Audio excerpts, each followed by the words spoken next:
Tak a my můžeme zase o kousek pokročit ve čtení listu Židům. Budeme číst z 5. kapitoly od 11. verše do 6. kapitoly 3. verše. V ekumenickém překladu je ten oddíl nadezván varování před ochabnutím. O tom by bylo mnoho co mluvit, ale je těžké vám to vyložit, protože nejste ochotní slyšet. Za takovou dobu už byste měli být sami učiteli a zatím opět potřebujete, aby vás někdo učil abecedě Boží řeči. Potřebujete mléko, ne hutný pokrm. Každý, kdo potřebuje mléko, protože nepřivykl slovu spravedlnosti, je jako nemluvně. Hutný pokrm je pro vyspělé, pro ty, kdo mají cvičením své smysly vypěstovány tak, že rozeznají dobré od špatného. Proto nezůstávejme již u počátečního učení o Kristu, ale směřujme k dospělosti. Nevracejme se k základním článkům o pokání z mrtvých skutků, o víře v Boha, k učení o křtu a vzkládání rukou, o vzkříšení z mrtvých a o posledním soudu. Budeme moci jít dále, když to Bůh dovolí. Tak to je ten dnešní oddíl. Takže v tom listu Židům jsme zatím objevovali témata v skutku vznešená, Kristovo vyvýšení nad svět andělů, Kristovo vyvýšení nad Mojžíše, vůdce staré smlouvy, napomenutí, abychom nebyli podobní Izraeli bloudícímu v poušti. A minule jsme načali téma, které bude v tom listě ještě dále podrobněji probíráno a rozvíjeno, tedy pohled na Krista jako našeho velekněze. Tak to jsou velká témata, která rozehrál ten list Židům a v tom přichází do toku těchto vznešených myšlenek a témat určitá odbočka, která se věnuje nebo mluví do konkrétní situace těch adresátů toho listu, těch prvních čitatelů či posluchačů. Pohled na to, jak oni si stojí tváří v tvář těmto velkým skutečnostem Božího jednání. A není to pohled, pravda, úplně lichotivý, ale když budeme pak číst dál, ještě v příště, tak uvidíme, že je to pohled i nadějný. Tak na ta slova o Kristu, našem veleknězi, navazuje náš autor takto. O tom by bylo mnoho co mluvit. A taky neodolá, bude o tom ještě mnoho co mluvit, ale je těžké vám to vyložit, protože nejste ochotní slyšet. Bratři kraličtí tam mají takový ten půvabnější obrat, že jsou nespůsobilých uší, tuším, nebo nějak tak. Školy zajisté mléka se drží, nechápá slova spravedlnosti. Jo, ještě předtím ten verš, ten nebo mě vše býti v 11. čase 11, o kterémž mnoho by se mělo mluvit, a to nesnadných věcí k vypravení, ale vy jste nespůsobilých uší. Tak to je ten takový poetický obrat nespůsobilých uší. To je taková zvláštní diagnóza. Nespůsobilých uší. Nejste ochotní slyšet nespůsobilých uší. V tom novějším překladu už je to trochu vyloženo slovy nejste ochotní slyšet nebo naslouchat.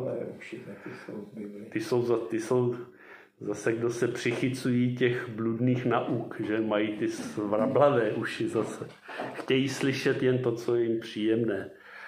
Tak jak jsou ty uši důležité nejenom pro fyzické věmy, ale především pro to přijímání božích věcí. Doslova ty nespůsobné nebo nespůsobilé uši by se dalo přeložit, nebo jiný překlad by mohl být také, že byly lenivých uší. Lenivých uší. Nebo také nedoslýchavých uší. Tak to všechno jsou možné překlady toho řeckého pojmu. Zvláštní stav Kristovy církve, který je i nám samozřejmě stálou výzvou. Ty líné uši. Je z toho cítit, jak ten autor by se moc rád podělil a on se o to bude pokoušet i dále, o ty úžasné a hluboké pravdy o Pánu Ježíši Kristu, ale cítí, že tu naráží na určitou hráz v tom přístupu těch svých posluchačů nebo adresátů. Je to jen takové stručné nahlédnutí do jejich duchovní situace. Neznáme mnoho podrobností, jenom to, co se dozvídáme z toho listu. Zdá se, že ti adresáti, nejspíše křesťané, asi už druhé generace, se nachází ve stavu jisté duchovní otupělosti či laxnosti, líných uší. Autor o nich píše, že jsou podobni nemluvňatům, která potřebují mléko a ještě nesnesou hutný pokrm.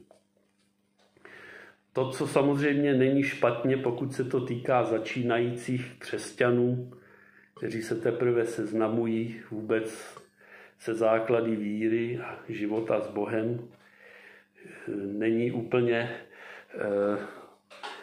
to pravé, pokud se jedná zřejmě v tomto případě o adresáty, kteří už něco na té cestě víry zažili. Jejich problém autor nepopisuje jako duchovní začátečnictví, ale spíše jako duchovní lenost. Neříká, není snadné vám to vyložit, protože jste teprve krátce věřící a bylo by toho na vás hrozně moc najednou, ale spíše jim říká, není snadné vám to vyložit, protože jste leniví naslouchat. Líných uší. Je tato situace i nám určitě v něčem stálou výzvou. Co je opakem uší líných, možná uši pilné, tedy dychtivé, ochotné naslouchat, vědět víc, poznávat.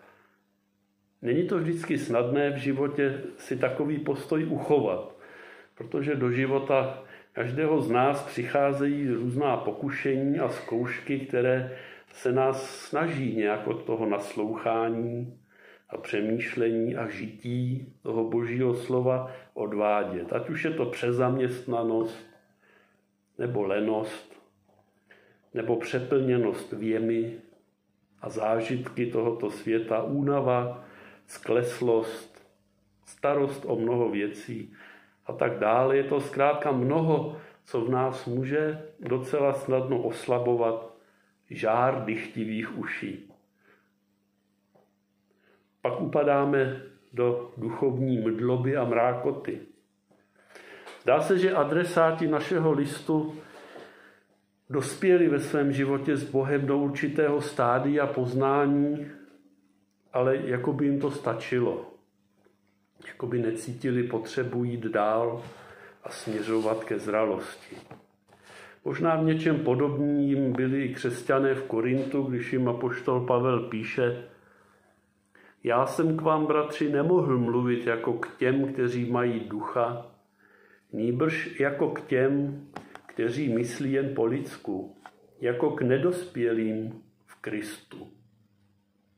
Mlékem jsem vás živil, pokrm jsem vám jíst nedával, protože jste ho nemohli snést a ani teď ještě nemůžete, neboť dosud patříte světu.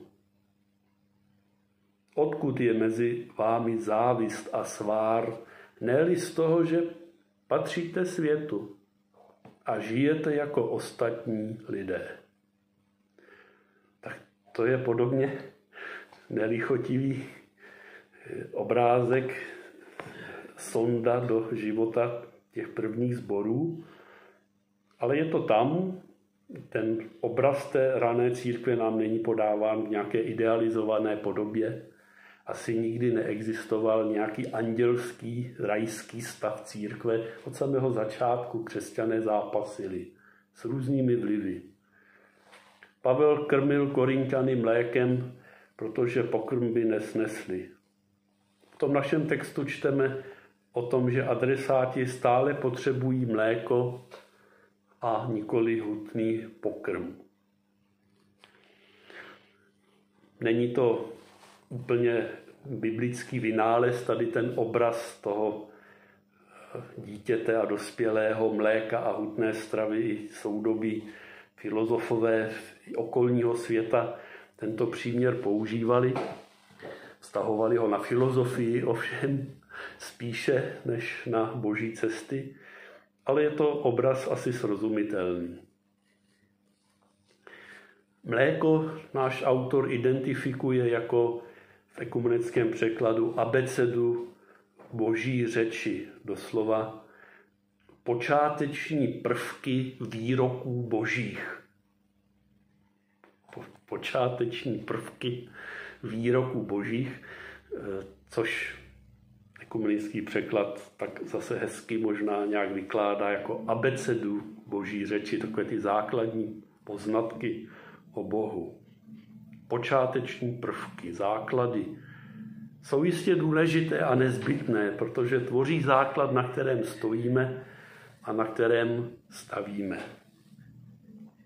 Možná, že tadyhle ty počáteční prvky v našem prostředí nasávají už děti třeba v besídce nebo v rodině, v optimálním případě.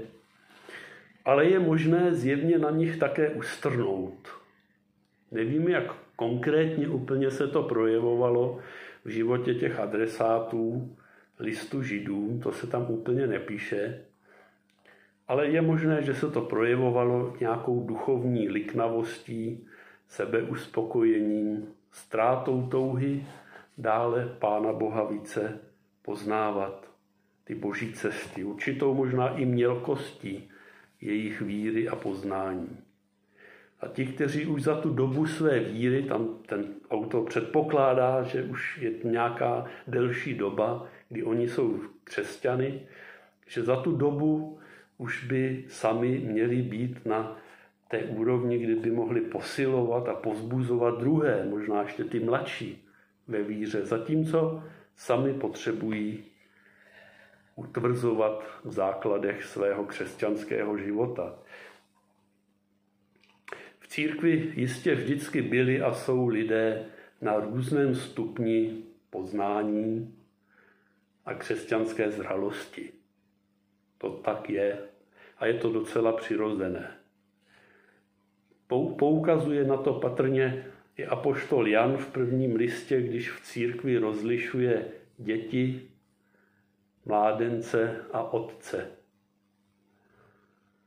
To, že je někdo dítětem ve víře, nemluvnětem potřebujícím mléko, to je docela přirozené. Tak jako v normálním životě, v našem lidském se nikdo nerodí dospělý, že? Ale jako nemluvně, které roste, učí se. Je to obraz duchovního života. Nejsme hned hotoví a zralí a v jistém smyslu nakonec zrajeme nebo máme dorůstat někam po celý život, že s tím asi nejsme úplně tady na zemi nikdy hotovi. Ale tak, jako by bylo nepřirozené pro tělesný vývoj člověka a duševní vývoj člověka, kdyby zůstal celý život nemluvnětem, právě tak by bylo nepřirozené, kdyby křesťan nerostl v poznání Boha a k větší zralosti víry a života tak, že by mohl být božím služebníkem a sloužit i druhým. Nedospělí, čteme tam, ještě nepřivykli slovu spravedlnosti. Ještě si neosvojili Boží cesty do jejich hloubky. Dále nemají cvičením své smysly vypěstovány tak, že rozeznají dobré od špatného. Tam ten důraz na to cvičení je docela zajímavý. Cvičení to si spojujeme nejspíš s nějakýma činkama nebo pérama, tak nějak posilujeme ten organismus. A mluví se tady o cvičení i v tom duchovním životě. Je tím myšleno právě to, že člověk v tom svém životě se učí rozeznávat a poslouchat Pána Boha. Poslouchat to, co mu Pán Bůh zjevuje a následovat Krista. A to vyžaduje nějakou námahu, sebezapření. A to je asi ta cesta, skrze kterou rosteme a dostáváme se dál na těch božích cestách. Takže potom je člověk schopen rozeznat dobré od špatného, vychován Božím slovem a možná ukován nějak i v těch zkouškách života. Stává se to ale v životě církve, že nám nejednou nějak nedochází, co je správné a jak správně reagovat. Jednáme pak tělesně, pudově, impulzivně, tvrdě, sobecky či všelijak jinak a nepřipadá nám na tom třeba ani nic divného. Někdy až s podivem, čeho všeho jsme schopni. Ať se podivujeme nad druhými, ale i sami nad sebou, čeho jsme schopni, nazývajíce se křesťany. A tak ta cesta k té zralosti, to je nám určitě s neustálou výzvou. A asi by nebylo od nás věrohodné, kdybychom tvrdili, že my už jsme dosáhli té plnosti a té zralosti. Ale jak to bratr připomněl minule, tu jednotu bratrskou, k dokonalosti se nesoucí, že by tam byl ten směr, ten vývoj. Pro autora ale nejsou ti adresáti úplně ztracenými případy, jakkoliv to tady trochu vypadá. Poví o nich kousek dále, to budeme číst v té 6. kapitole. Když takto mluvíme, jsme o vás přesvědčeni, milovaní, že jste na dobré cestě ke spáse. Nejsou to tedy pro něj nějací odpadlíci nebo ztracené případy. Čteme, že obětavě sloužili bratřím, nejspíše uvězněným. Patrně ale přesto potřebovali povzbudit v té své dychtivosti a horlivosti, v poznání a zralosti. A i pro nás je asi vždy dost prostoru pro to, abychom někam ještě mohli růst. S Boží pomocí a s pilnýma ušima. Za příklad jakéhosi počátečního učení, o kterém tam ten autor hovoří, je tam jmenován, mohli bychom to nazvat takový jakýsi sumář nebo tehdejší obsah katechismu, bychom to možná dneska nazvali, těch témat. Proto nezůstávejme již u počátečního učení o Kristu, ale směřujme k dospělosti. Nevracejme se k základním článkům, a teď je tam jmenuje, jak oni je tehdy vnímali. O pokání z mrtvých skutků, o víře v Boha, k učení o křtu, o vzkládání rukou, o vzkříšení z mrtvých a o posledním soudu. Tak to byla ta abeceda Boží řeči patrně v té době, tak to pojímali, možná tak vychovávali ty katechumeny, jako my máme přípravu ke křtu, možná tak něco podobného. Jsou to podobná témata, některá nás možná překvapují, třeba to vzkládání rukou. Nevím, jestli my bychom dneska otázku skládání rukou považovali za základy víry. My to používáme při nějakých příležitostech, ale asi o tom tolik nehovoříme. Tak to je jen taková zajímavost. Jinak ty ostatní články jsou nám asi známé a blízké. A autor říká, že nemáme zůstávat u tady těchto témat, že máme směřovat hlouběji ještě a dál, ale přesto, když už je tam vyjmenoval, tak krátce se u nich zastavit můžeme. Připomenout. Pokání z mrtvých skutků. K základům křesťanského života patří pokání z mrtvých skutků. Nejspíše jsou těmi mrtvými skutky myšleny jednoduše hříchy. Někteří myslí na mrtvé skutky zákona, kterými si jako původem Židé, možná ti adresáti, snažili dříve zajistit Boží přízeň a spásu. Ale mrtvé skutky jsou obecně viděno činy, smýšlení, rozhodování, životní zaměření, míjející se s Boží vůlí a s Božím životem. Mrtvé činy, řecky nekron, ergon. Nekron, to nám něco říká, když slyšíme slovo nekróza, znamená to odumření tkáně. Že? Podobnou nekrózou trpí naše činy a náš život bez Boha. Kolik mrtvých činů napočítáme i ve svém životě. Mohou se objevovat i v životě věřícího, když zapomeneme na svého Pána. Jenom pokání uzdravuje, odplavuje mrtvé činy. Víra v Boha. Poznání mrtvých skutků bez víry v Boha a důvěry v něho vede k zoufalství. Ale víra v Boha znamená naději. Je to víra v Boha, tedy důvěra, že mrtvé činy mě od mého Boha neoddělí, když se k němu obrátím, když v něho věřím. Tak pokání a víra jsou ty první dva základní pilíře víry v tomto seznamu a možná nám to připomene to původní kázání, to vůbec první, co Pán Ježíš zvěstoval, čiňte pokání a věřte evangeliu. To bylo vůbec to první asi, co Pán Ježíš zvěstoval.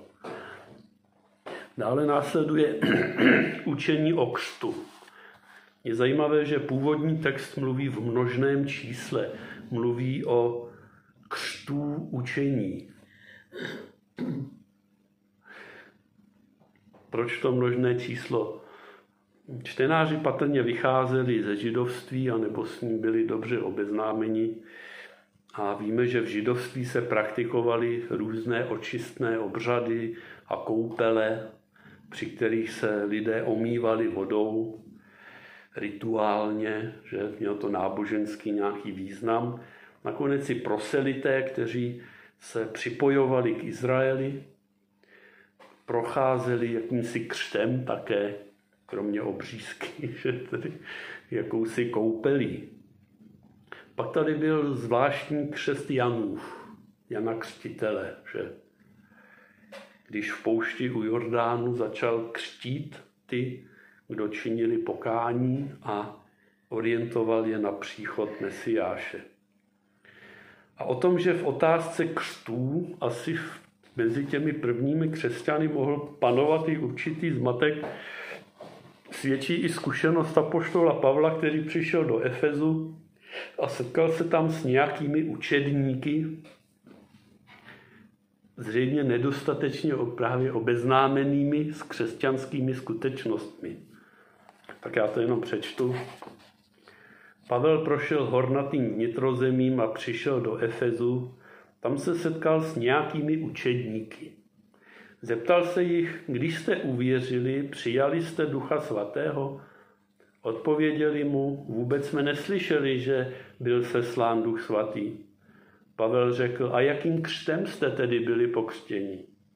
Oni řekli, křtem Janovým. Tu jim Pavel prohlásil, Jan křtil ty, kteří se odvrátili od svých hříchů a vybízel lid, aby uvěřili v toho, který přijde po něm, v Ježíše. Když to uslyšeli, dali se pokřtít ve jméno Pána Ježíše.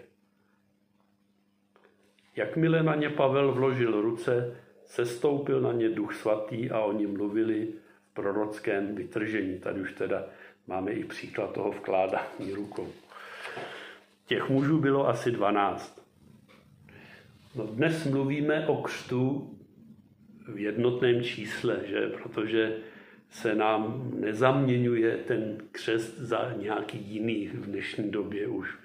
Dneska, když se řekne křest, tak je každému jasné, že jde o křest křesťanský, spojující s Kristem a s církví. Ale v té době těch počátků církve to asi tak úplně zřejmé nebylo a kolovaly různé skupiny, které zažili možná ještě někteří ten křest Janův, někteří zase tu koupel, když se připojili k tomu Izraeli, pak uvěřili možná v Pána Ježíše a zase tam nějaký křest, tak asi to nebylo úplně jednoznačné, proto asi ta zmínka v množném čísle křtů učení.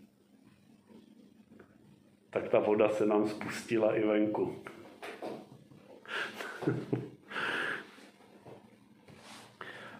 Další bod, vzkládání rukou. Samozřejmě starý, už starozákonní a nejen izraelský, že symbolický úkon skládání rukou se i v první církvi používalo jako projev požehnání, uzdravování, že Pán Ježíš vložil, ne pokaždé, ale někdy apoštolové vložili ruce. Čteme o skládání rukou při vysílání ke službě nebo pověření ke službě. Skutky 6.6, ty první diakoni, že vložili na ně ruce. Tak je to více příkladů, kde se v Novém zákoně a v Bibli vůbec používá skládání rukou. A je to i docela takový obyčejně lidský projev, že i když si odmyslíme tu duchovní stránku, tak lidé se objímají, něco si tím vyjadřují. Když dítě bolí hlava, první, co uděláme, položíme mu tam ruku. Konejších maminka, že pokládá ruku. Ten dotek už mezilidsky čistě má svůj význam.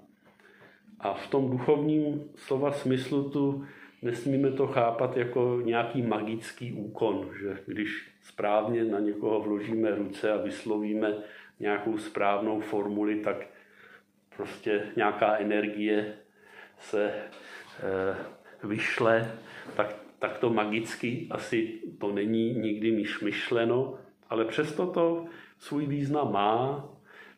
Používáme skládání rukou při různých příležitostech, většinou při požehnání. Na konci shromáždění je zvykem aspoň ty ruce zvednout, když se nemůžeme dotknout na tu dálku, tak symbolicky aspoň přiblížit. A je to vlastně takové důvěrné vyprošování nebo znamení té boží blízkosti, že tam jde o něco víc, že nám jde o něco víc, než pouze o ten lidský prvek. Při svatbách se skládají ruce, že při požehnání a různých příležitostech. A má to svůj význam. A je to možná takový hmatatelný nebo viditelný prvek, které ve víře někdy za určitých okolností mají svůj význam. Například chléb a víno, že jsou to hmatatelné věci tohoto světa, ale mohou se stát nějakým prostředkem, který nám zvěstuje cosi duchovního. Mazání olejem, třeba nemocný, že Jakubova epištola, také je to olej věc běžná, ale může se stát nějakým znamením něčeho, povzbudit ve víře. Podobně asi i s tím skládáním rukou. Samo o sobě vlastně to nic neznamená, že? Ale může to být symbol, může to být nějaké znamení toho božího jednání, že Pán Bůh na nás tu svoji ruku vkládá. Tak možná takto můžeme o tom smýšlet.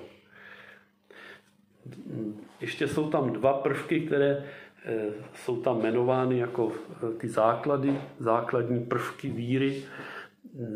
Jsou vlastně eschatologické, směřující k těm posledním věcem. Tím jedním je vzkříšení z mrtvých.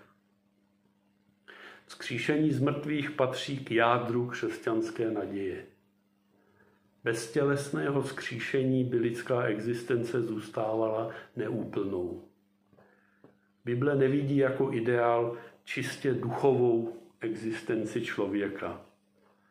Na různých místech je zdůrazněna tělesnost vzkříšení na konci času.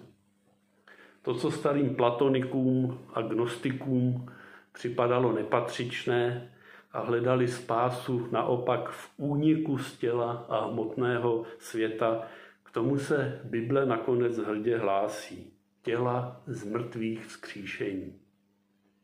Ne, že tu schránku konečně se jí zbavíme a necháme ji tam ležet, ale těla z mrtvých vzkříšení. Jistě nepůjde již o tělo hříchu, které máme tady, to porušené hříchem, ale o tělo proměněné, uspůsobené životu na věčnosti. Namátkou Filipským 3:21 on promění tělo naší poníženosti v podobu těla své slávy, silou, kterou je mocen podmanit si všechno. Nebo 1. Korinským 15. Tak je to i se zmrtvých vstáním. Co je zase to jako pomíjivé, vstává jako nepomíjitelné. Co je zase to v poníženosti, vstává v slávě. A co je zase to v slabosti, vstává v moci. Tak to je ta proměna, která čeká ve vzkříšení. A soud věčný nás odkazuje, že poslední soud bude skutečně konečným, definitivním a nezvratným rozsouzením všech věcí. Jde o soud věčný. Tak autor chce vést ty své adresáty dál a uvidíme, jakým způsobem to bude činit v tom svém listě, protože ono mu to nedá a i když vidí, že ti posluchači jsou těch uší nedostačivých, tak přesto jim bude zvěstovat další hluboké pravdy Božího slova a Kristovy osoby. Chce je vést dál. Znamená to tedy, že ty základy víry už si vůbec nemáme připomínat? To určitě ne. Vždyť v těch základech je podstata všeho a potřebujeme se k ním vracet. Ale je to spíše výzva, že ve svém životě máme to všechno uplatňovat a růst ke zralosti, co je nám z evangelia zvěstováno, aby se prohlubovala naše víra a poznávání božích cest, aby se rozšiřovala naše znalost písma třeba, ale nejen do té šířky, ale především do hloubky. A to do hloubky našeho života. Tak na tento růst myslí ten autor asi nejvíce, aby to šlo do hloubky, abychom neulpívali na povrchu.